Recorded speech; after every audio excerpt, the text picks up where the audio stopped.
You all आपके साथ फिर एक बार यहाँ पर हूँ मैं, मुझे बड़ी खुशी हो रही है एंड हैप्पी वुमेन्स डे। और आप सभी को,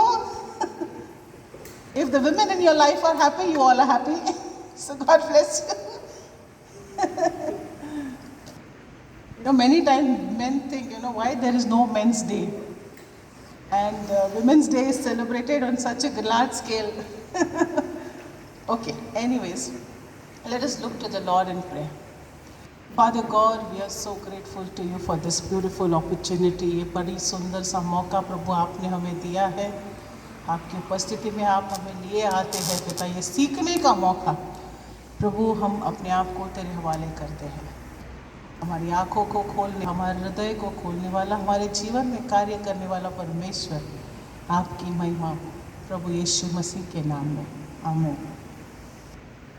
Amen. So we are going to study from the book of Galatians. Rather introduce ourselves to this book.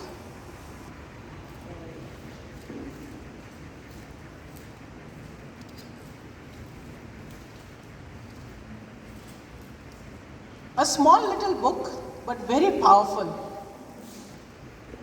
Why powerful? We often think of the Reformation that happened, Martin Luther leading us and leading the history and all. But it started when as reading this book of Galatians, he was impressed or influenced by this book, and which slowly but gradually was leading to Reformation. This book is power packed, full of message which brings freedom, which brings transformation in the lives of the people. First of all, let us get ourselves familiar with this region of Galatia. When you read the New Testament, we see the history. हम देखते हैं कि history जो है, it begins in Jerusalem, right? And then from Jerusalem, when on the day of Pentecost, when the Spirit came, then it started spreading, and that's where the map went on expanding. Now this portion of Galatia, it's not visible very clearly, but do you see this green portion?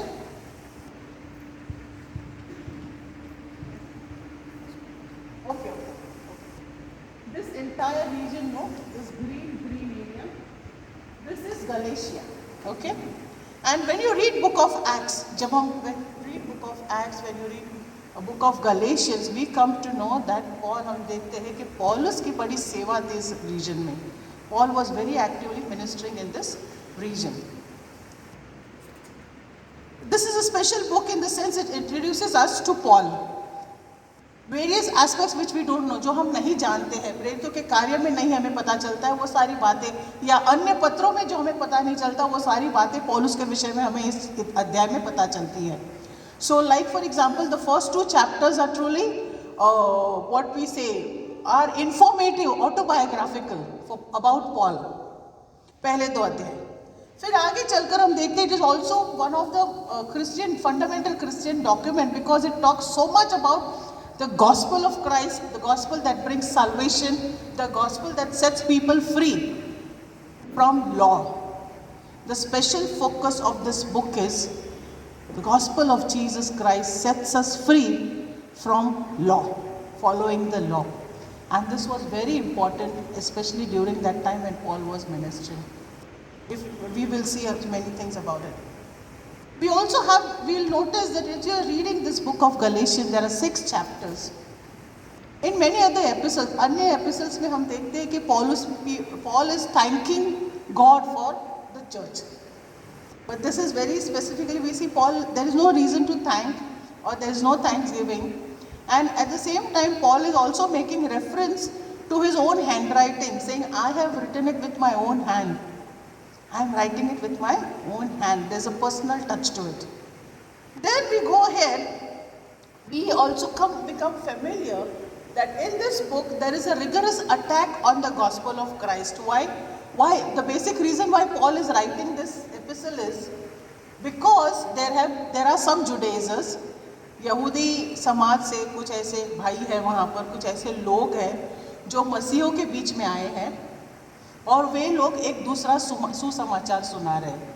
वो एक तो दूसरा सुसमाचार सुवार्ता ऐकून. त्याची सुवार्ता काय आहे की तुम्हाला जर ख्रिस्ती व्हायचं आहे, तुम्हाला जर विश्वासात यायचं आहे, तर तुम्हाला यहुदी जे कार्यपद्धती आहे, यहुदी जे रीतिरिवाज आहेत ते तुम्हाला पाळायला हवे.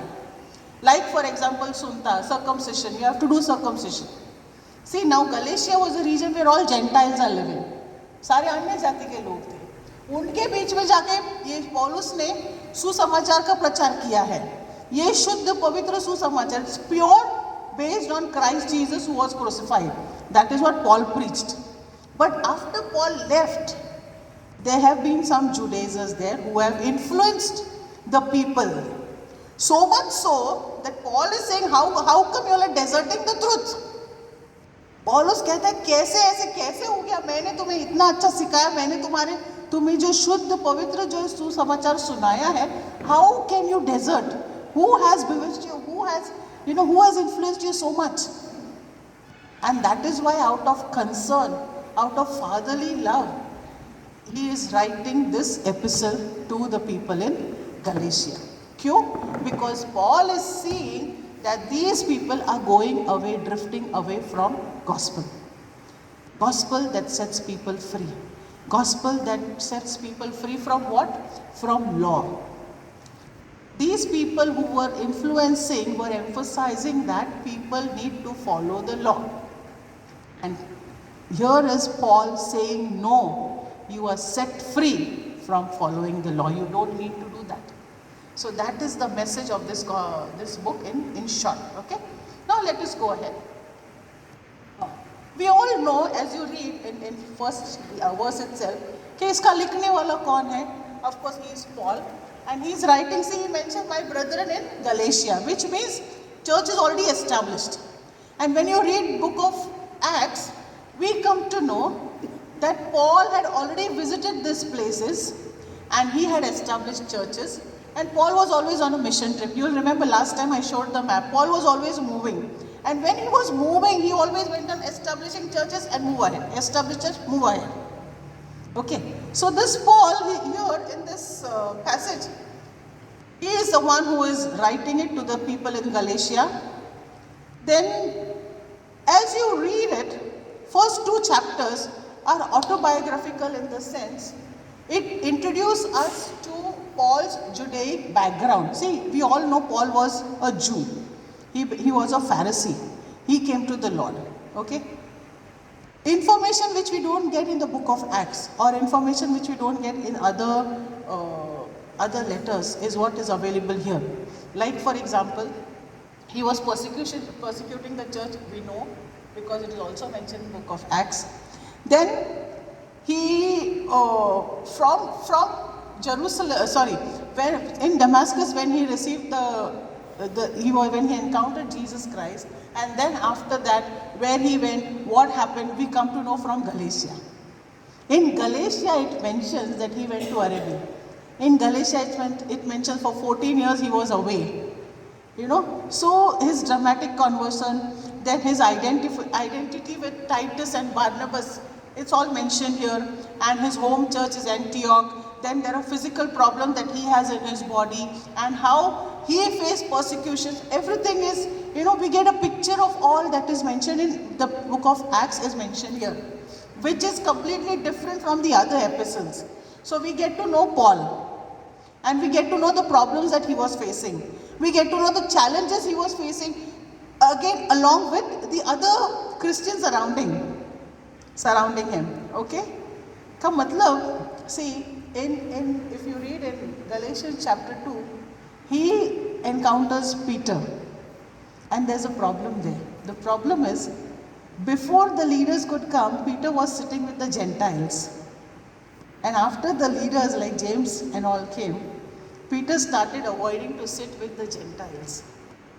So Paul is correcting Peter. Paul is saying, Peter, how can you do this? This is not right.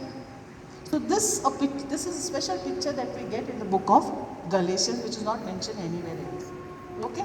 So this book is very rich. As I mentioned, the information given here, यहाँ पे जो information जानकारी हमें दी गई है, वो प्रेरितों के कार्य में दी गई जानकारी से मिलती है. Okay? It is matching. Now when this letter was written, very important. And why it was written, that's also very important. हम देखते, this is the first, see, how many letters did Paul write? 13. See, there are 21 epistles in the New Testament, and out of 21, 13 epistles were written by Paul, and this happens to be his first epistle. ये उसका पहला पत्र है, first epistle. It was written somewhere around 49 AD. Okay, 49, 50, that period. Now, when was this written? Paul was on his way to attend the Council of Jerusalem. We know in Acts chapter 15, it mentioned that they met, no, the council in Jerusalem met. And this is the time when, before that, Paul is going there. How do we know? We know it because the problems mentioned in the book of Galatians is about the influence of Judaism, which was only discussed later on when Jerusalem Council took place. Okay? Are you getting me? Are you with me? Hey, no? Okay. So that is the time when Paul is writing this epistle. Before the Council of Jerusalem, before the matter could be discussed. And then he is discussing all the problems. Now what is the occasion there? Occasion, what has happened? He established the church. The church is very good. It's growing in the Lord. But suddenly there are some people who have come in and they are influencing the people with the teachings of Judaism. And influencing them so much, their influence is increasing. So much so. Now how they increase their influence? First thing, see, anytime when anybody wants to increase their influence, what they will do? They will question the authority of the other person present there. Samajh rahe? See, now Paul was the leader. Paul started the church. Paul established the church. Now these are the Judaizers who have come in and they have started questioning the apostleship of Paul. Questioning the authority of Paul. And they are not only questioning the authority, केवल पौलुस की जो दिखा रहे authority है उसको question नहीं कर रहे, but with that they are also influencing the minds of the people. And then people don't know what to do. And that's why Paul can sense that. So he is saying, "Arey, you all welcomed me like an angel. I ministered among you all. I served you and I gave you pure gospel. And now why you all are behaving like I have known nothing to you? What has happened? Why you all are drifting away from the gospel? What has happened? Why you all are drifting away from the teaching that I gave you?" And so Paul is telling them, कि even if an angel comes down and preaches some other gospel, you don't believe. Because that person will be condemned. Because what we gave you is a true and pure gospel. Okay, so what is the occasion here? First occasion, first point is, he is defending his apostleship. Means as he is writing, हमें देखने मिलता है कि Paul is saying कि I received revelation from God. My calling is from the Lord. I received the revelation from Jesus Christ. And whatever I received, I gave it to you. And that is enough. So these Judaizers who came were questioning the authority. See, many times it happens, no? Everywhere you find this. मराठीत बस शब्द विचारतात, तू कोण? बोलतात ना, ऐकायला मिळतं, तू कोण? तू कोण? हे तू कोण? पॉल सांगतोय मी कोण? मी परमेश्वराचा दास. बघा first, read first scripture, first verse, what it says.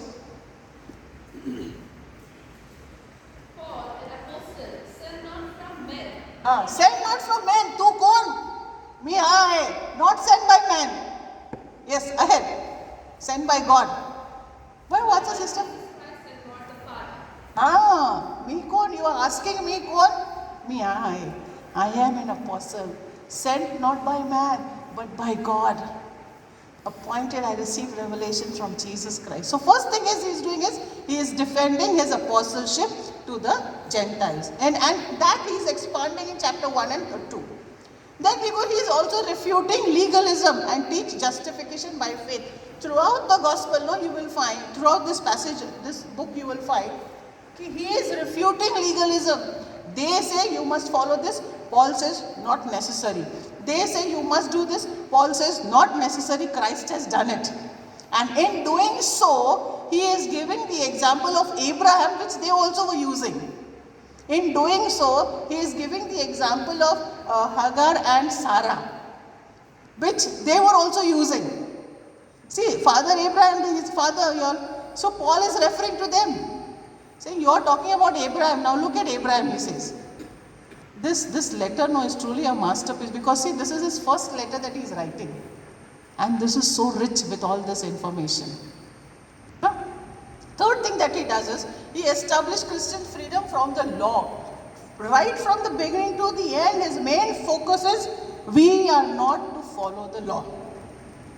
Christ has done what Christ has done, his death on the cross is enough for us. There is no more law required. And then he's also comparing. He's saying law was not enough and we could not fulfill it. And that is why Christ had to come. And when Christ has come and when he has done his task, the work of the law is over. Now we don't need law. And law cannot save us, but Christ saves us. Law cannot bring life, but Spirit brings life. So there is a comparison. He is comparing the life in the Spirit and the life led by the law. Lastly, defend from the Judaizers whose influence was increasing. Time and again, he is pointing out to these influencers and saying they are destined to condemnation. Anyone is preaching apart from the gospel which we brought to you, which I brought to you, they are destined for condemnation, even if they are angels. That is what we see in this letter. Any question, any doubt, or shall we go ahead? We go ahead? Okay. Getting into the devotional mood to Galatians is, right? Then, what is the purpose? So, to cut the story short, two basic purposes. One, defend his own apostleship, and secondly, to help these people get out of that Jewistic influence. The people who had come in from their influence, he wants to deliver them. And so he's also mentioning with personal appeal, he's saying, I am travailing for you as the pains, I am suffering pains of the childbirth for you all. Why it is happening like this? Why you are deserting the gospel? Why you are deserting Christ? So the purpose is, first, to defend his apostleship, and second, we see he is exposing the errors that they have. Now, some of the important things we will see. The key word is freedom from the law. Key verses, if you see. Now, when we say key verse, then प्रश्न पडतो, अरे key verse म्हणजे सगळेच शब्द key verses आहेत ना. How can you point out and say key verse? Every verse is important, but yet there will be some passages, some scripture, some portion in the passage, in that book, which is elaborated in every other place. And important points that are elaborated throughout this epistle is 2:20, Galatians 2:20, it's talk about freedom in Christ, 21, and then 5:1, Christ is crucified. So you can refer it later on.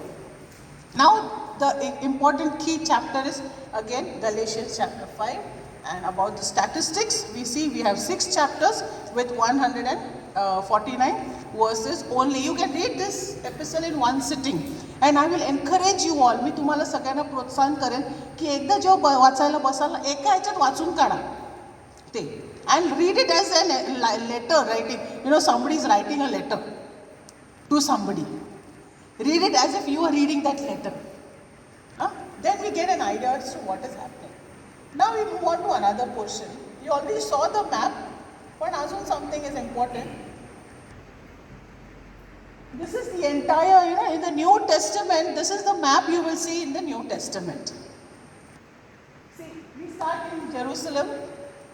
The gospel was, the story starts here in the book of Acts. Then Paul here in Damascus gets the experience of conversion. Antioch is his home church. Tarsus is his birthplace. Okay. This region, this entire region, this circle is Asia Minor. And here is Galatia, like that, this portion, okay, which I already showed you on the map. Then here is Ephesus, Colossia, Philippi, Thessalonica, Corinth. So he was moving around to all these places. And here is Rome. Okay. Now, get familiar with this map. Okay, now when we talk about Galatia, in those days, this region was North and South. It was known as North and South region. So people either belong to South Galicia or people either belong to North Galicia. Now in the North Galicia, the people who were those were people belonging to warlike tribe from Europe called Gauls, and they had come and settled here. And they formed this region, small country called Galicia.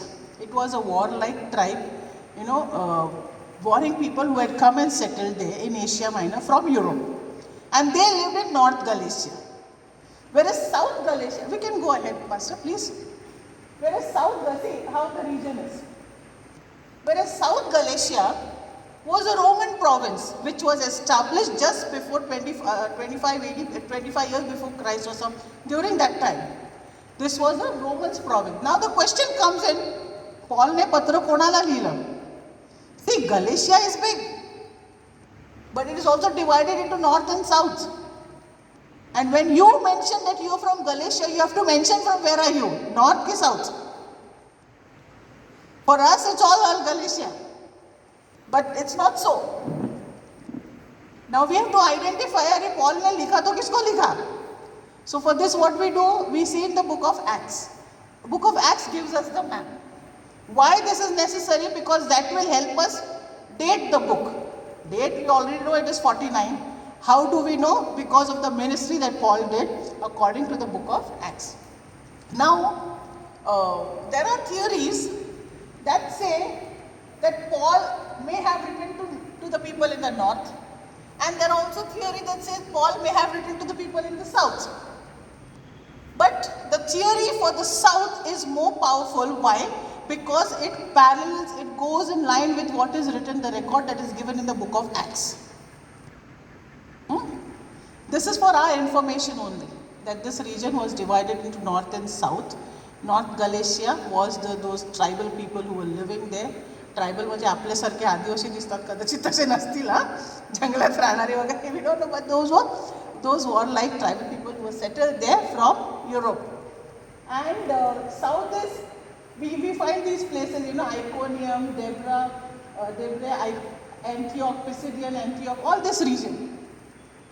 This entire region is south, and we know that Paul went there because the mention of it is in Acts chapter 14. Brother, will you show that map? This line you see, first missionary journey of Paul. You remember we did it during the time of sometime when we were studying about enlarging your tent last time. So the first mission, Antioch is his mother church. Paul starts his first missionary journey, moves from here, goes here, goes here, goes here, then he goes again, and then he comes in ministry, he establishes churches here. Lystra, Iconium, Derbe, and then again goes back, again comes down, again goes back to his own home church. So first missionary journey is complete. So that is the record that we get of his first missionary journey in book of Acts chapter 13. With Paul and Barnabas, they moved together, preaching the gospel, going through all these regions, and by Acts chapter 13, the church is established in Galatia. And now when the church is established, he is writing to the people there. Okay? Then, second missionary journey, if you see, we all know the extension. We are being a bit quick about this. Go ahead. This is the second missionary journey. Again, here is Antioch. Map is same, फक्त enlarge झालाय. हे बघा गलेशिया इकडे आहे. पुन्हा एकदा on the second missionary journey also Paul goes through Galatia, but goes little up. No, this is third. Goes little up here, and then he passes. Then he comes down. Then he comes down. Why are we referring to these maps? These maps are just helping us to know how Paul was familiar to these people. Paul was very familiar. He did not go there only once. On his second missionary journey also, he made an attempt and he visited them. Okay? So he goes there, he visited. So this was his second missionary journey. And here is when Paul found Timothy and took Timothy along, and they started ministering. Okay? Then here is where we also find that we see through the region of Phrygia and Galatia, chapter 16, verse 6, he says, oh, the Holy Spirit was forbidding them from preaching in Asia, and so they did not enter much. And from the other side they went away. But there is a mention of Galatia in book of Acts. But the third missionary journey. And again ahead. Now this is the third missionary journey. You remember? Enlarged curtain. This is the third missionary journey. See the big chakra now. First missionary journey was only here. Second missionary journey moved from here to here. And now this third missionary journey, Paul has gone here. See, he was not satisfied. See his mission trips. And during all his mission trips, he made an attempt to pass through these regions. And that is why we come to know that when Paul was writing this letter, he was writing to the Roman province in Galatia. You getting me? Why are we studying this? For us to know that Paul is writing to the Roman province in Galatia. Now why it makes difference? Because Roman province means they were under Roman rule. Their way of lifestyle, their thinking, they were free, Gentiles. They are Gentiles. And now among these Gentiles, these Judaizers have come in. And they are influencing them to be circumcised. They are influencing them to follow the Jewish law. They are teaching them in a way where Paul's authority, Paul's apostleship is questioned. He is not the one you all should listen to. You all should listen to us. Many times in ministry also we do that. Don't listen to them, listen to us. I am right, I am the one, I am only correct. And that is what they were doing. And it became necessary for Paul to defend his apostleship. It became necessary for Paul to expose their faults, to expose the wrong that they are teaching. And that is why when you read with this background, you'll come to know and have an idea of all this part. Okay, then we go ahead. We are jumping very fast over this because this is not the major. See this, I already showed you the circles going on increasing. Now let's go ahead. Again here, as I mentioned earlier, next.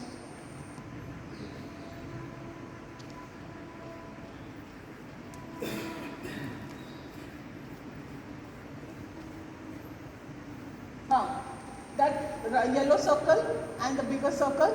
The bigger circle is the Roman province that we are learning about. Now we move on to especially the teachings now. Okay, considering the time that we have.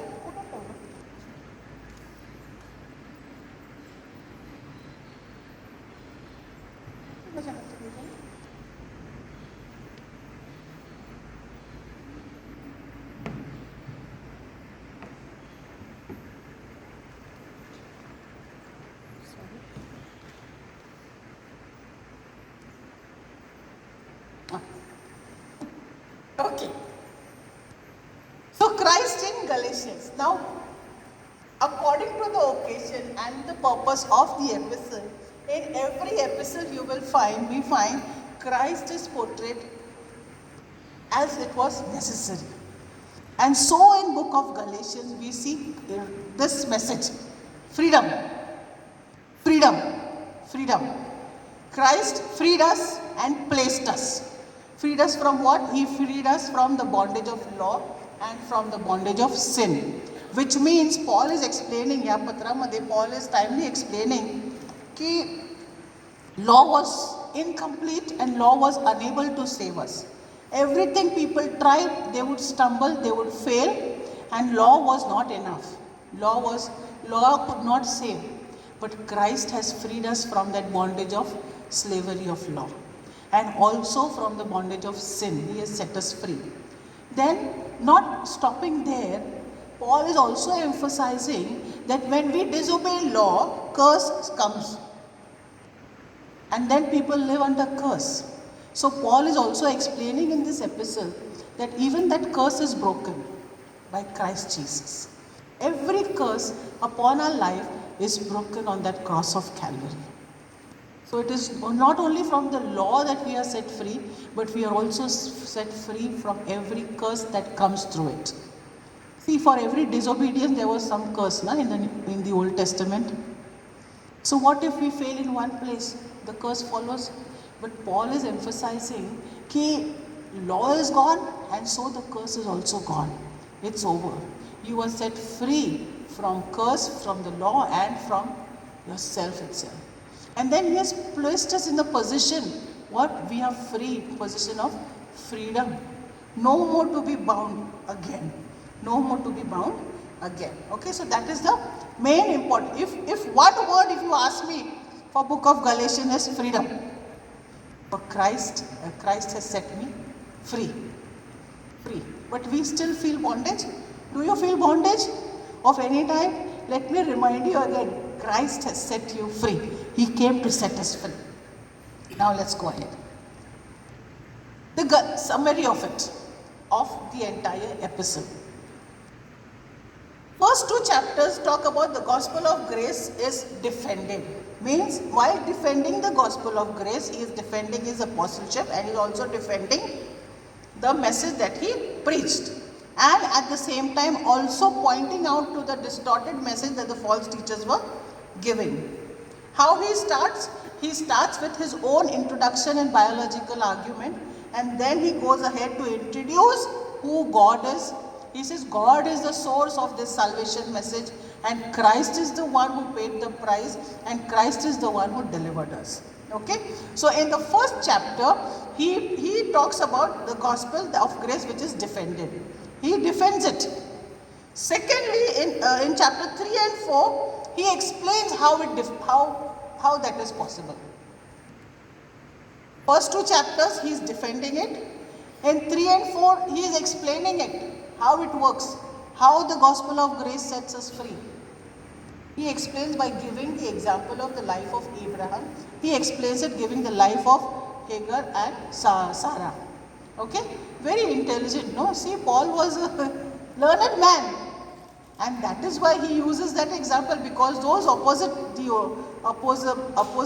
the Judaizers were using Abraham only. So Paul is saying, "Acha Abraham, okay, lo, ye dekho, ye story abhi." I love this. No, Paul is so. Then he says, gospel of grace is applied. He is explaining it, and then he says how it applies in our life personally now. Okay, and then he moves on. Life in sinful nature and life led by the Spirit. He explains it, the result of it. See, everything that happens has some result. So here in chapter 5 and 6, he explains as to when you are set free from the law, when you are set free from the curse, who is at work in us? The Holy Spirit is at work in us. And when the Holy Spirit is at work in us, how our life is. So chapter 5 and chapter 6 will explain that. The life lived by the Spirit and the life led under law. And in that you find, he says your joy is gone. Your love is gone. Who has bewitched you? Where that love is, that you used to be so zealous, where is that today? It's gone. See, and this we find every time. You are bound by the law, you will lose your joy. Not only then, even today. When we do things, even when we are serving here in this place, you are bound, it should happen like this, it should happen like this, it should happen like that. It should. But if there is no relation touch to it, if there is no love in it, if we are bound by it should, and not by the joy that comes from the Lord to serve, then we lose our joy of serving. And then comes grumbling, and then comes complaining, and then come many things, So Paul is emphasizing, he's saying, where is your joy? How you all missed your joy? And then he moves on to say the fruit of the Spirit and what it produces, and acts of the sinful nature, what it produces. So he's saying, when we get into the law again, the acts of sinful nature starts manifesting. They are working the other side. But when the Holy Spirit is working in you, the fruit of the Spirit is manifested in love. The fruit of the Spirit is manifested in patience. The fruit of the Spirit is manifested in joy, in happiness, in peace, in goodness, in faithfulness, which is not there when you are under law. Excuse me, sister. Yes. You are too much of English and less of... Okay, sorry. Okay. least 60% Marathi. चलेगा 50%. Okay चलेगा thank you. तो मग आपण काय पाहतो या पुस्तकामध्ये see thank you for reminder Vaibhavi. या सो पहिल्या अध्यायामध्ये इन द फर्स्ट चॅप्टर आपल्याला पाहायला मिळतं की पौलाने ही अनुग्रहाची जी सुवार्ता आहे ती त्याने डिफेंड केलेली. म्हणजे काय ही सुवार्ता असं आहे त्याविषयी माहिती आपल्याला दिलेली आहे. त्यानंतर तिसऱ्या आणि चौथ्या अध्यायामध्ये त्याने त्याचं वर्णन केलेलं की हा तिथे जीवन कसं असतं. आणि शेवटच्या अध्यायामध्ये शेवटच्या 2 अध्यायामध्ये अनुग्रहाच्या कृपेच्या सुवार्तेचे परिणाम काय असतात. तर ही कृपेची सुवार्ता द गॉस्पेल ऑफ ग्रेस जेव्हा ती आपल्या जीवनामध्ये कार्य करते त्यावेळेला काय होतं की पवित्र आत्म्याची फळं आपल्यामध्ये दिसून येतात. परंतु जेव्हा आपण नियमशास्त्राला धरून कार्य करतो, जेव्हा आपण नियमशास्त्राच्या अधीन राहून गोष्टी करायला बघतो, तेव्हा काय होतं आपला आनंद निघून जातो, आपल्यामध्ये कुरकुर होते, आपल्यामध्ये कष्ट जाणवतात आपल्याला. का? कारण आपण नियमशास्त्राच्या अधीन राहून काम करत आहोत. पण पॉल काय सांगतोय की नियमशास्त्राच्या अधीन राहून काय होतं की पापी स्वभावाचे जे गुण आहेत, राग द्वेष मत्सर वगैरे हे सगळे आपल्याला दिसू लागतात. परंतु जो पवित्र आत्म्याने चालवलेला असतो त्याच्यामध्ये पवित्र आत्म्याची फळं दिसू लागतात.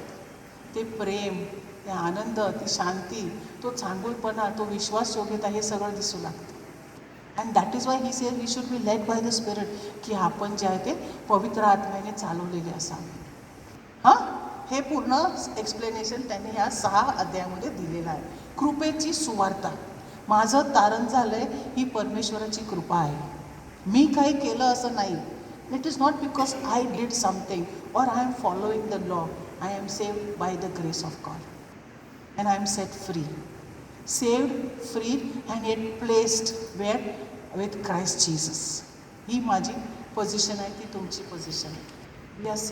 मग आता आपल्याला काय कायद्या कानूनने चालायची, कायदे नियमशास्त्राने चालायची गरज नाही. कसला नियमशास्त्र? जुन्या करारात जे नियमशास्त्र दिलेले मोशेद्वारे त्यांच्याविषयी पॉलाचा उल्लेख आहे. आता आपण थोडं पुढे जाऊया. दी आउटलाईन ऑफ गलेशियन्स या पुस्तकाची रूपरेषा. आपण मगाशी काय बघितलं, द समरी, थोडं संक्षिप्तमध्ये ह्या पुस्तकात काय आहे त्याची आपल्याला जाणीव करून घेतली. पण आता आपण पाहूया की त्याची रूपरेषा काय आहे. ओके.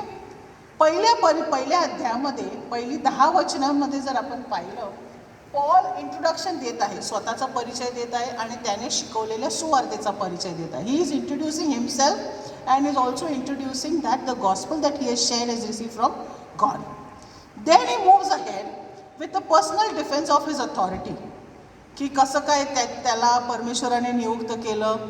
परमेश्वराने नियुक्त केलं एवढंच नव्हे तर इतर शिष्यांनी देखील त्याला उजवा हात दिला मैत्रीचा. See in the second chapter you find no he meets the leaders and then the leaders acknowledge him. The leaders tell him ki yes, he is appointed by God and he is to work among the Gentiles. अन्य जातीच्या लोकांमध्ये सेवा करण्याकरता त्याला नियुक्त केलेलं आहे. आणि हे मंडळीच्या वरिष्ठ लोकांनी, सुरुवातीची जी चर्च होतं त्याच्या वरिष्ठ लोकांनीच ते ठरवलेलं आहे, नियुक्त केलेलं आहे. तर तो स्वतःची ते डिफेंड देतो. आणि तिसरी गोष्ट काय आहे, he rebuke the reputed chief of the apostle. त्यांनी तिकडे पेत्राला सुधारणा केलेली आपल्याला दिसते. म्हणजे काय की people are questioning his authority and how is he defending his authority. He does 3 things. 1, he says that I am appointed by God. Secondly तो काय सांगते की माझं जी सेवा आहे ती चर्चच्या इतर वरिष्ठांना मान्य केलेली सेवा आहे. आणि तिसरी गोष्ट, ती मान्य केलेली सेवा परमेश्वराच्या अधिकाराने ते कसं प्रकट करतो की त्याने पेत्राला सुधारणा दिली. He corrected Peter when he was wrong and Peter was wrong at that time. त्यानंतर पुढे गेल्यावर मग डॉक्ट्रिनल डिफेन्स आहे. वचनाला धरून त्यांनी कसं काय ते शब्द प्रकट केलेले आहेत की आपलं तारण विश्वासाद्वारे कसं झालेलं आहे. मग चौथा भाग त्याच्यात आपल्याला पाहायची रूपरेषा आपण पाहतोय की ख्रिस्ती जीवन जे आहे, डिफेन्स ऑफ ख्रिश्चियन लिबर्टी, त्याचं पूर्णपणे अजून डिटेलमध्ये वर्णन करून ख्रिस्ती जी मोकळीता किंवा ख्रिस्ती स्वातंत्र्य जे आपल्याला मिळालेलं आहे ख्रिस्तामध्ये, की आता मला काही करायची गरज नाही कारण ख्रिस्ताने सगळं केलेलं आहे. त्याच्याविषयीचं त्यांनी वर्णन केलं. And finally the conclusion which explains the freedom in Christ Jesus, the result of the freedom in Christ Jesus, and how is life which is laid by the Holy spirit. Okay, that is what he is explaining. Then we go ahead. About his personal life, most of us, we all know, he was a Pharisee, very staunch Jewish leader. So much so की आपल्याला माहिती आहे प्रेषितांच्या कृत्याच्या 9व्या अध्यायामध्ये आपल्याला पाहायला मिळतं की त्याने जे चर्चेस होते त्या काळात त्याने पत्र घेतली की जेणेकरून त्यांना धरून आणावं, त्यांना पकडावं, त्यांना मारावं, हे ना, म्हणजे मंडळीवर अत्याचार व्हावे. त्याने सतावाचा भाग होता तो. लोकांना डोकेदुखी होता पॉल. आणि अशाच वेळेला डमास्कसला जात असताना तिथे त्याला येशू ख्रिस्ताचं प्रकटीकरण तिथे झालं आणि त्याचं परिवर्तन झालं. आणि ते परिवर्तन झाल्यानंतर काय झालं ते प्रेषितांच्या कृत्यामध्ये दिलेलं नाही आहे. तर आपल्याला गलतीकराच्या पत्रामध्ये पाहायला मिळतं की त्याचं परिवर्तन झाल्यानंतर तो अरेबी देशात गेला. तिकडे 3 वर्ष तो तिथे 14 वर्ष तो तिथे राहिला. त्याच्यानंतर 3 वर्ष तो इतर ठिकाणी राहिला आणि त्याच्यानंतर येऊन तो प्रेषितांना भेटला. म्हणजे when Paul converted immediately he did not meet the disciples. आपल्याला गलतीकराच्या पत्रामध्ये कळायला समजतं की जवळजवळ 17 वर्षाचा काळ उलटला आहे. त्याच्यानंतर जाऊन तो भेटतो त्या पेत्राला, त्या याकोबाला, तेव्हा तो भेटतो नंतर. आणि मग तिथे त्याच्या वैयक्तिक जीवनाविषयी काय म्हटलेलं आहे की तिकडे त्यांचं ते संभाषण होतं, ते एकत्र जेवायला काय बसलेले. मग पेत्र त्यांच्यात सुरुवातीला बसत होता, अन्य जातीच्या लोकांच्यात एकत्र बसून जेवत होता. पण नंतर पेत्र जेव्हा याकोबाला बघितलं, याकोब आलाय, मग त्याला बघून तो पण लांब होऊ लागला. मग त्याच्यानंतर लोकांच्यात पण गोंधळ झाला की आम्ही अन्य जातीच्या लोकांबरोबर जेवायला बसायचं की नाही बसायचं. ना तेव्हा तिथे पौल सांगतोय की अरे आपण ज्याच्यातनं मोकळे झाले आहोत ते आता परत कसं करायचं. We are set free. So त्याचं हे व्यक्तिगत जीवन जे आहे ते संघर्षाने भरलेलं होतं. आणि नक्कीच ते संघर्ष असणार. बघा, ख्रिस्ताची सेवा ही संघर्ष आहे. पौलाला एवढं मोठं पाचारण होतं, पण काय वाटतं त्याला सहजपणे लोकांनी स्वीकारलं असेल का? नसेल ना. सहजपणे लोकांनी स्वीकारलं नसणार. तू कोण आम्हाला सांगणारा? आम्ही ख्रिस्ताबरोबर होतो, आम्ही 3 वर्ष त्याच्याबरोबर राहिलो, आम्ही फिरलो, आम्ही हे बघितलं, आम्ही ते बघितलं. तू आत्ता आलास बोलतात ना, तू आत्ता आलास, तुला काय माहिती, तू आत्ता आलास. हे पौलाला त्याचा अनुभव आला असणार. पण पौलाला एका गोष्टीची खात्री होती की त्याची नियुक्ती परमेश्वराने केलेली आहे आणि तो फक्त परमेश्वराला प्रसन्न करायला तो जगत होता. पौलाला फटके पडले, पौलाला नाकारलं गेलं, पौलाला अनेक वेळा कैदखान्यात घातलं गेलं. एवढं सगळं असून सुद्धा तो आवेशाने सेवा त्याची चालू ठेवत राहिला. Okay, so we get to learn lot from the life of Paul. आणि त्याची थोडीशी झलक आपल्याला ह्या पुस्तकामध्ये दिसते. ओके, आता त्याच्या टीचिंग्सविषयी आपण हा आपला महत्त्वाचा मुद्दा आहे आणि हा वास्ट टॉपिक आहे, त्यावर आपण जास्त जोर नाही. आता आत्तापर्यंत सगळा परिचय झाला. Okay, now we go on to the main topic, the teachings and the theology of Galatians. काही प्रश्न आहेत का आतापर्यंत? काय विचारायचं आहे, काय बोलायचं आहे? Anything to say? Okay, now the teachings of Galatians. Gospel of Jesus Christ. No other gospel but Jesus Christ. मी इथे फक्त चित्र ठेवले ती आपल्याला लक्षात ठेवायला. त्याच्याबरोबर lot of things I will be speaking in your notes. You will get the text. But according to Paul, gospel is all about the salvation of humankind. It is not about law. It is not about do's and don'ts, that you should follow this or follow that, but it is all about the salvation of Jesus Christ. This salvation, the source of this salvation is God alone. You read in this epistle की ह्या उद्धाराचा संदेश जो आहे, हा तारणाचा जो संदेश आहे, ते परमेश्वर त्याचा स्तोत्र आहे. आणि हे तारण कसं होतं? कोणीतरी संदेश ऐकवतं, प्रीचिंग असतं त्याच्यात, कोणीतरी प्रचार करतो, प्रचार केल्यावर कोणतरी संदेश ऐकतो, तो संदेश ऐकून विश्वास ठेवतो आणि विश्वासाने त्याचं तारण होतं. हा त्याचा तो संदेश आहे.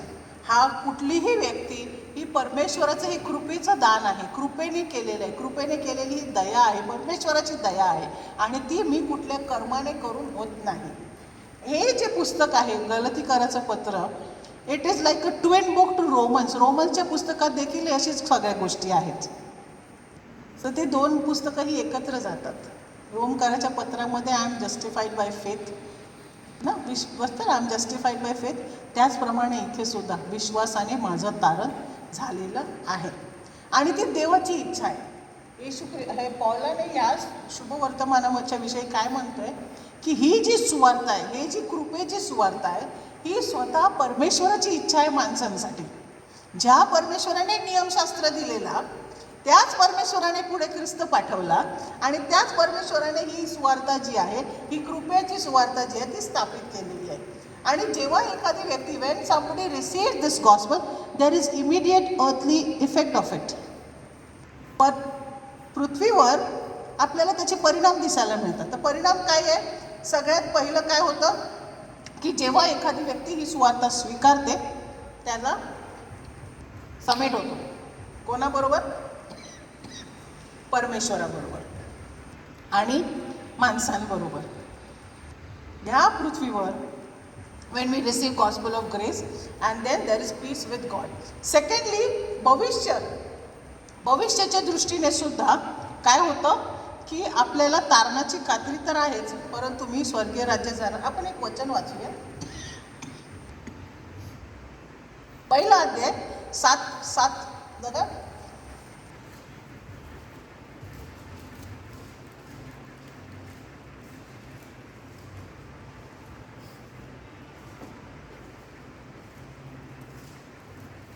पटकन कोणीतरी वाचेल का?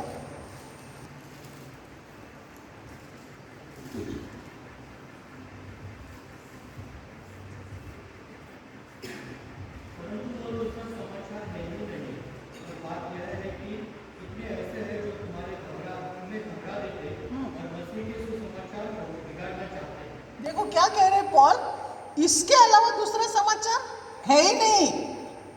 लेकिन कितने दूसरे हैं जो तुम्हें घबरा रहे हैं और सुसमाचार को बिगाड़ रहे हैं.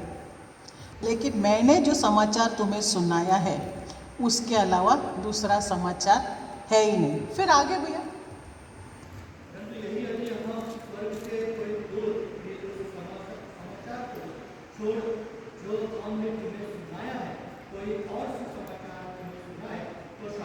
वो शापित हो. क्या कहता है कि हमने जो समाचार तुमको सुनाया है उसके अलावा कोई और यदि तुम्हें आके सुनाए तो वो क्या हो? शापित हो.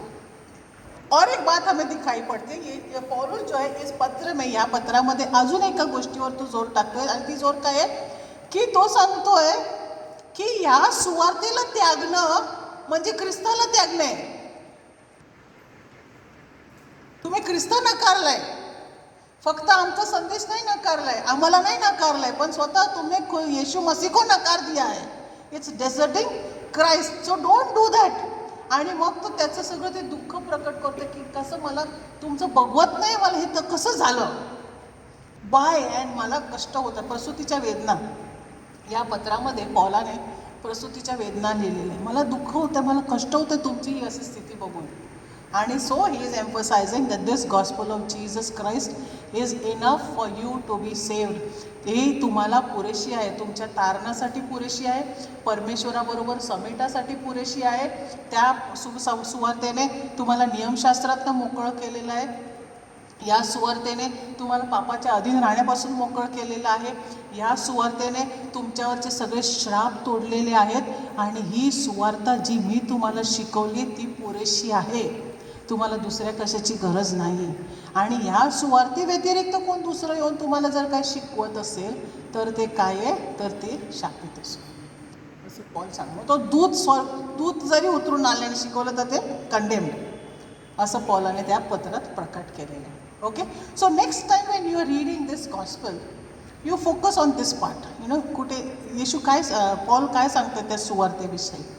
ही परमेश्वराची देणगी आहे, ही कृपा आहे, ही त्याची मानव जातीवर केलेली दया आहे, त्याने दिलं आहे, ते फ्री आहे. मग पॉल सांगतो की एकदा जेव्हा तुम्हाला मोकळं केलेलं आहे, मग का तुम्हाला परत बंधनात जायचं आहे?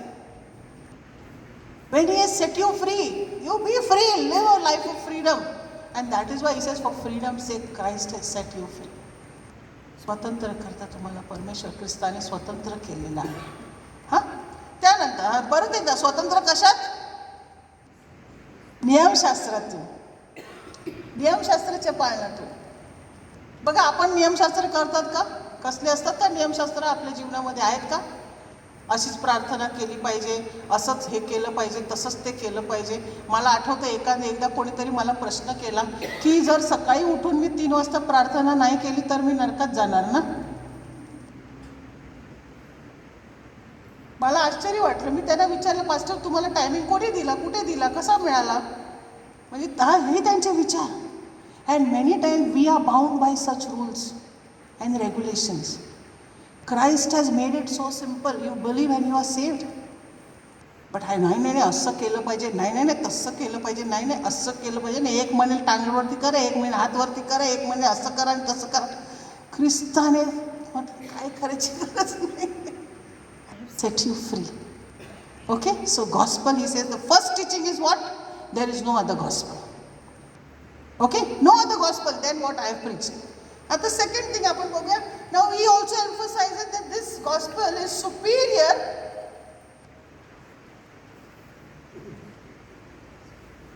to the Old Testament law, to the Old Testament covenant. Superior आहे, वरच्या स्थानावर आहे. बघा 3रा अध्याय 23 ते 25 जर आपण पाहिलं, कोणीतरी वाचेल प्लीज. 3रा अध्याय, superior to the New Testament, superiority of the New Testament faith. 3:25, 23 ते 25. Before this faith came, we were held prisoners by the law, locked up until faith should be revealed. So the law was put in charge to lead us to Christ, that we might be justified by faith. Now that faith has come, we are no longer under the supervision of the law. No longer now. नियमशास्त्र दिलेला आपल्याला, तो नियमशास्त्र आपल्याकडे ख्रिस्ताकडे घेऊन आला. आता जेव्हा ख्रिस्त आलेला आहे, विश्वासानेच माझं तारण झालेलं आहे आणि आता मला त्या जुन्या कराराच्या नियमशास्त्राशी किंवा त्या कव्हनंटची, त्या कराराची गरज नाही. आणि त्याच्यात ते वर्णन करताना काय सांगितलं पौलाने गोष्टी, काय सांगतो की जुन्या करारात लोकांनी नियमशास्त्र पाळायचा प्रयत्न करायचे आणि करता करता ते असफल व्हायचे आणि त्यामुळे बलिदानाची गरज होती आणि तो ख्रिस्त आला. Because they were not able to fulfill the demands of the law. And now that when Christ has come and fulfilled it, it's done. It's enough, he says. So this grace, this gospel of grace is superior to that Old Testament law which was operating. दुसरी गोष्ट Paul काय सांगतोय की तो जो नियमशास्त्र दिलेला होता तो फक्त इस्रायल करता होता, परंतु हा जो कृपेचा संदेश आहे, this gospel of grace is for all, irrespective of race, irrespective of culture, irrespective of gender, irrespective of anything. आणि म्हणून 3ऱ्या अध्यायाच्या 28व्या वचनात म्हणतो ना की for in Christ there is no Greek, no Jew, no male, no female, no slave, no master. कारण जुन्या करारामध्ये कायदे वेगळं, थोडं वेगळं होतं, पण नव्या करारामध्ये ते सगळं पालटलं गेलं आहे. So this law, this कव्हनंट in the New testament is Superior to the Old Testament. What are the points? It's superior covenant. Believer हा जो करार आहे तो मोडू शकत नाही. तो करार गडबड झाली मोडला, गडबड झाली कर झाला. या कराराचं तसं नाही आहे. हा करार केलेला आहे, तो कायमचा आहे, तो कायमचा टिकणारा आहे आणि युगानुयुग तो राहणारा करार आहे. ह्याच्यात जी वचन आपल्याला मिळालेले, अभिवचनं जी मिळालेली ह्या कराराद्वारे ती देखील अनंत काळ टिकणारी आहेत. जुन्या करारात तसं नव्हतं. जुन्या कराराची लोक कोणतरी मसीहा येणार, कोणतरी मसीहा याची वाट पाहत होती. नव्या करारामध्ये ह्या संदेशामध्ये तो आला आहे, तो येऊन गेला आहे आणि आता माझी भविष्य ते ख्रिस्तामध्ये सर्वकालिक जीवनासाठी स्थापित झालेलं आहे. नव्या कराराचा हा संदेश अजून सामर्थ्यिक आहे, कारण तो सामर्थ्याने भरलेला आहे. कसल्या? पवित्र आत्म्याच्या सामर्थ्याने.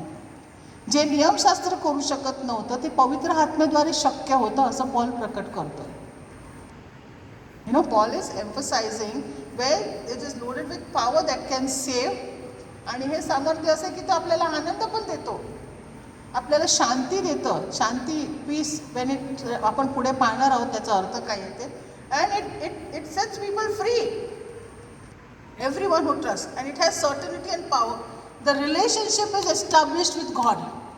याची खात्री आहे की या करारामुळे माझं परमेश्वराशी जे नातं आहे ते स्थापित झालेलं आहे. जुन्या करारात तसं नव्हतं.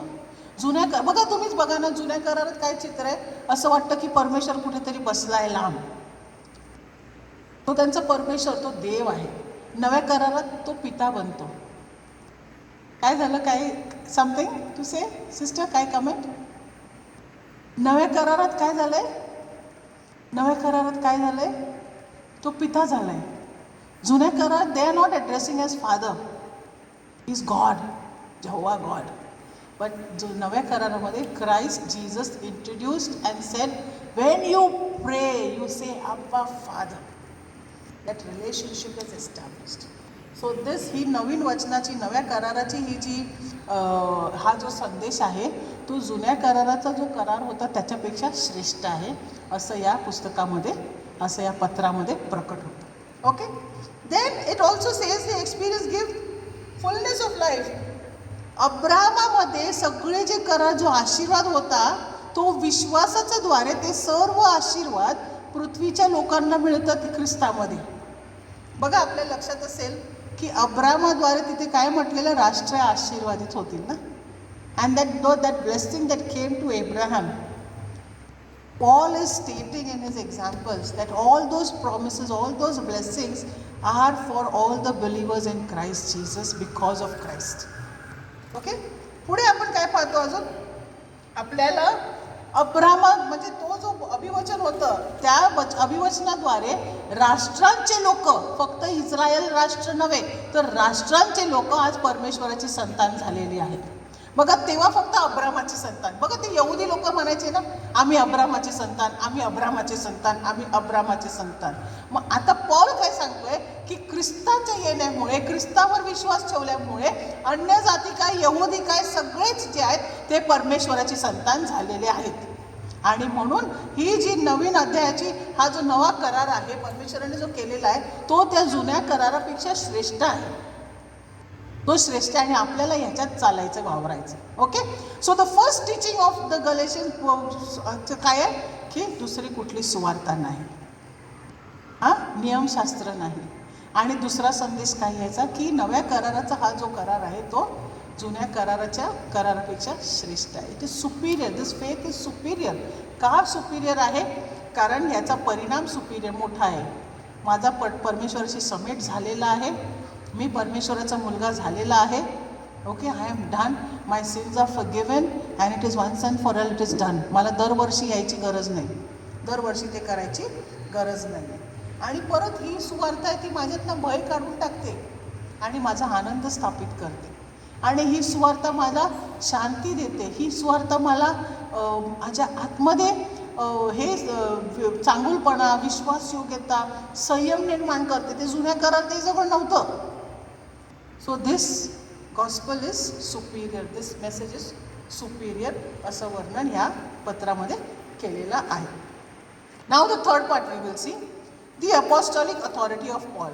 आता ह्याविषयी मी अगोदर म्हटलेलं आहे, परंतु तरीसुद्धा आपल्या टीचिंगच्या भागामुळे आपल्याला हे घ्यावं लागेल की अपॉस्टॉलिक अथॉरिटी ऑफ पॉल जे आहे ती वारंवार एम्फसाइज केलेली आपल्याला दिसते. बघा, सगळ्यात पहिलं काय आहे, तो काय सांगतो पॉल की मी पुनरुस्थित ख्रिस्ताला पाहिलं माझ्या डोळ्याने.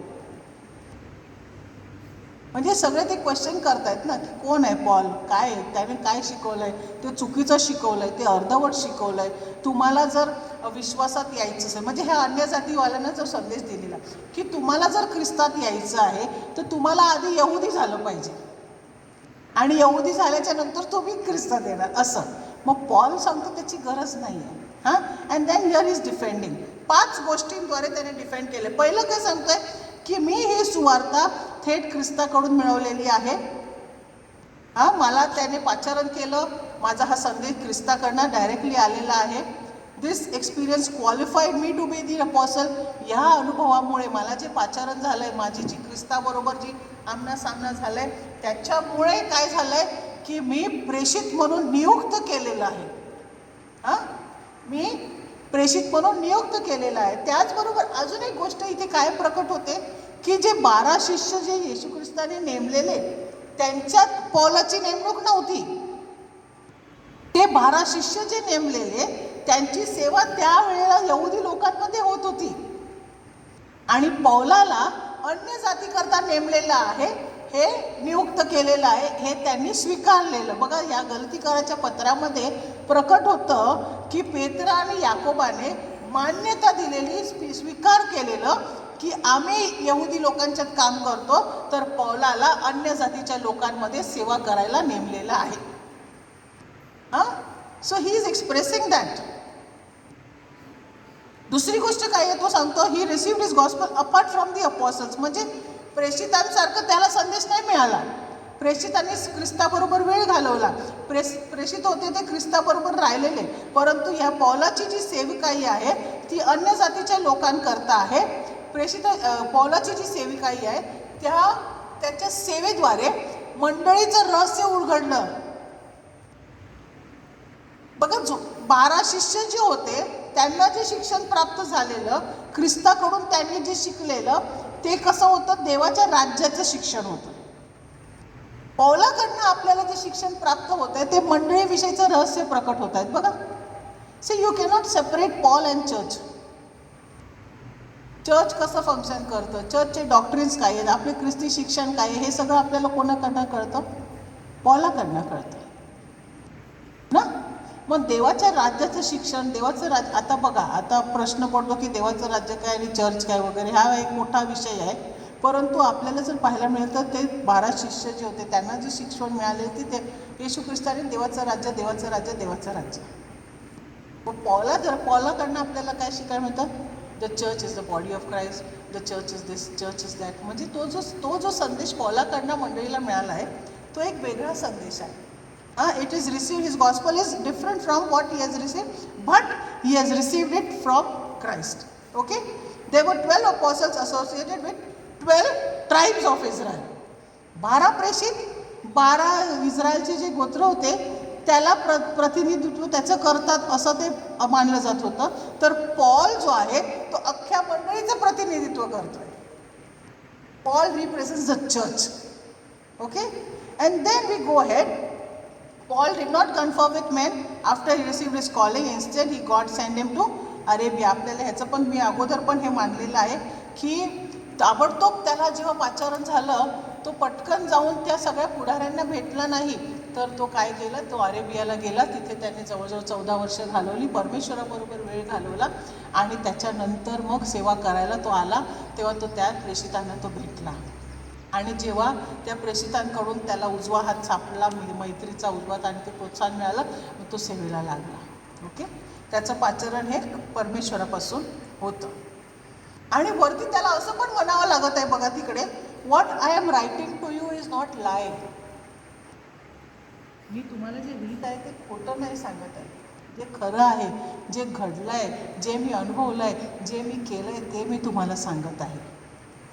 ह्या पत्रात पौलाने स्वतः थिओलॉजिकल टीचिंग तर दिलंच आहे, but is also expressing his personal pain towards how he has been treated by them.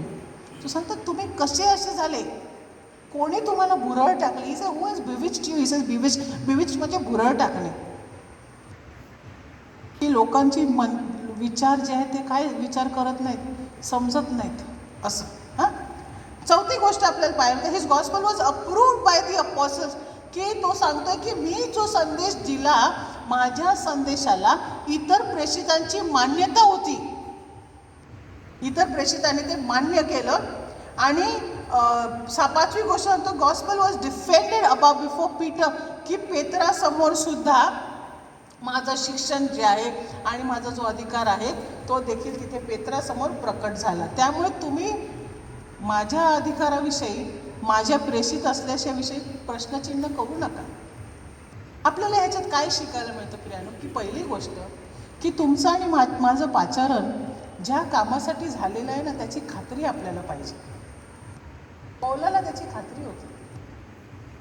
कोणतरी सांगतोय म्हणून तो सेवा नाही करत आहे, त्याला स्वतःच्या पाचरणाविषयीची खात्री होती. तो जे करत आहे, वो जो कर रहा है वो परमेश्वर के प्रति सेवा है, उसके बारे में उसको पता था. और इसीलिए उसको लोगों से वाहवा की या लोगों से स्वीकृति की ज़रूरत नहीं थी. वो कहता है मेरा बुलावा परमेश्वर की ओर से है, मुझे जो संदेश मिला है वो परमेश्वर की ओर से है, और मैं जो सुना रहा हूँ वो सही है, वो सच है, और ये आज़ादी का संदेश है, ये लोगों के उद्धार का संदेश है, ये लोगों के छुटकारे का संदेश है. आज आप और मैं क्यों सेवा कर रहे हैं, हमारा उद्देश्य क्या है, यह हमें जानना ज़रूरी है, क्योंकि उसका परिणाम होता है हमारे काम पर, हमारी सेवा पर. अभी लोग मुझे को कहते हैं कि तुम इसका अधिकार नहीं मानना है. हो सकतं ते ना, पॉल पण विचार करत बस, अरे असू शकतं का, मी तर त्यांच्यात नव्हतो, कदाचित असं असेल, होतं ना. मैंने ना वी आर डिस्करेज, कोई कुछ बोलता है, कोई कुछ कहता है, मैंने ना we get discourage. But Paul is teaching us की we should know our identity. मी का काम करत आहे, मी का सेवा करत आहे, हे मला माहिती आहे, मला कोणी सांगायची गरज नाही आहे. आणि मी जे पाचारण मिळवलेलं आहे ते ख्रिस्ताकडून आहे. मी जे करत आहे ते ख्रिस्तासाठी आहे. मी जे करत आहे ते त्याच्या राज्याच्या वाढीसाठी आहे, ह्याची खात्री त्या पॉलाला होती.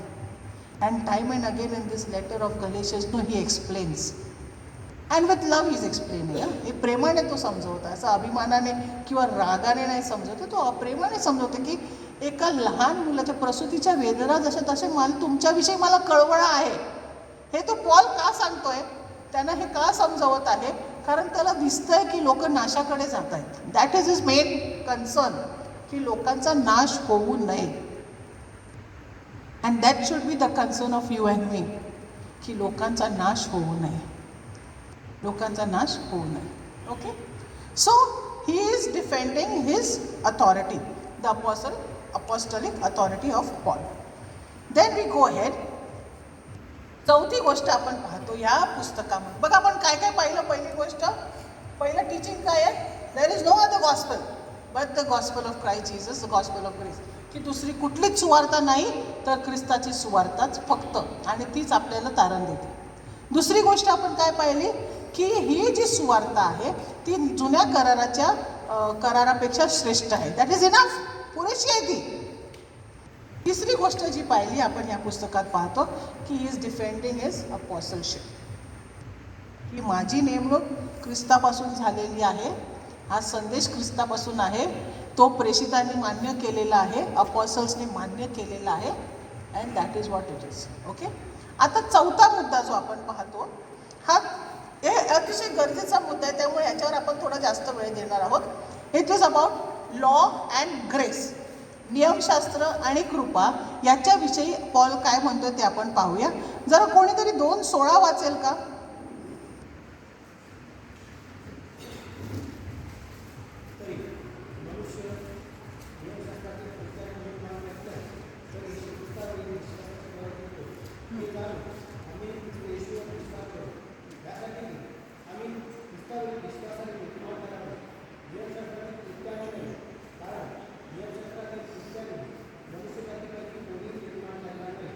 बघा काय अतिशय स्पष्ट. आता जर आपण पाहिलं ना तर हा 3रा अध्याय आणि 4था अध्याय एकदम सामर्थ्यशाली वाक्य आहेत त्याच्यात. म्हणजे प्रत्येक वाक्य इज लोडेड विथ पॉवर, कोणाला तरी उत्तर देण्याकरता. Every verse no is loaded with power. And what is that power, what is that main point that is emphasises, की नियमशास्त्राने नाही तर विश्वासाने माझं तारण झालेलं आहे. ओके, आणि फक्त एवढंच सांगून पॉल थांबत नाही आहे, ही गोष्ट प्रकट करण्याकरता त्याने अनेक गोष्टी वापरल्या आहेत. ओके, सगळ्यात प्रथम आपण पाहतो ही युजेस अ पर्सनल आर्ग्युमेंट. त्याने 6 आर्ग्युमेंट, वाद म्हणतात ना, 6 मुद्दे मांडणार. ही एक गोष्ट प्रकट करण्याकरता त्याने 6 मुद्दे केले. पहिली गोष्ट त्याने काय केले, त्याने व्यक्तिगत आर्ग्युमेंट, व्यक्तिगत वाद तिकडे मांडलेला आहे. व्यक्तिवाद, तो काय वाद आहे तो सांगतोय की तुम्हीच मला सांगा. पॉल काय सांगतो, तुम्ही मला सांगा तुम्हाला पवित्र आत्मा कसा प्राप्त झाला?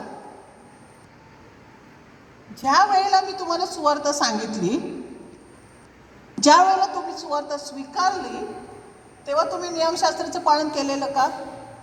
नाही. मग तुम्हाला पवित्र आत्मा प्राप्त झाला? मग आता का तुम्ही मागे फिरता? So he is using that personal argument. Okay, बघा तो काय म्हणतो तिसऱ्या अध्यायाचं पहिलं वचन बघा. You foolish Galatians, he says you foolish, मूर्ख. आता वचनात आहे आपल्याला प्रश्न बघा, वाचत ते बुद्धिहीन. In English it is foolish. मराठीमधले बुद्धिहीन डिसेंट शब्द आहे. In English it is foolish. In the New Testament say don't call anybody foolish. आता काय याचा अर्थ काय? इथे फुलिश या शब्दाचा अर्थ काय होतो ना, की तुम्हाला एवढं कळत नाही, साधी गोष्ट तुम्हाला समजत नाही. हा, बुद्धिहीन, गलतीकरण. पुढे काय आहे?